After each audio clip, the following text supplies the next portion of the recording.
So why do you marry your parents? It doesn't mean when you marry your parents, people aren't saying, oh, that my mom was so kind and I married someone who's so kind. That's not what people are talking about. When people say you marry your parents, they mean that one of my parents had a significant flaw and I went and married someone who has the same significant flaw.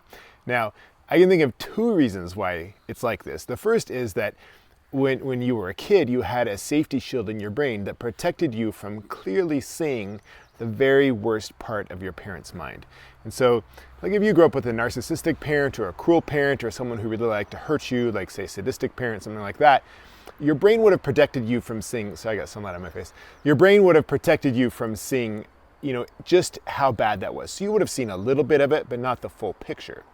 And so then you get this kind of blindness, and as you go out dating, you're still blind to that particular shade of red.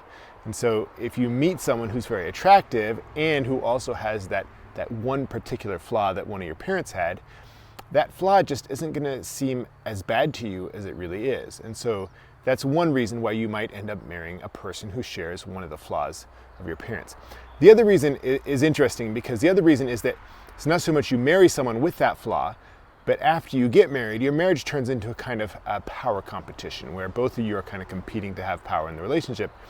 And one of the ways that you can try to have power in a relationship is by finding the chinks in your partner's armor. So if I marry someone who had a parent who manipulated them in a certain way, that person's going to be extra susceptible to that kind of manipulation.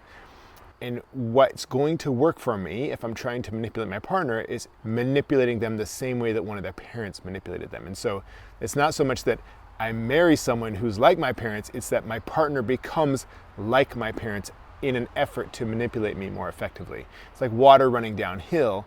The easiest way to get to me is to do it in the same way that one of my parents did it.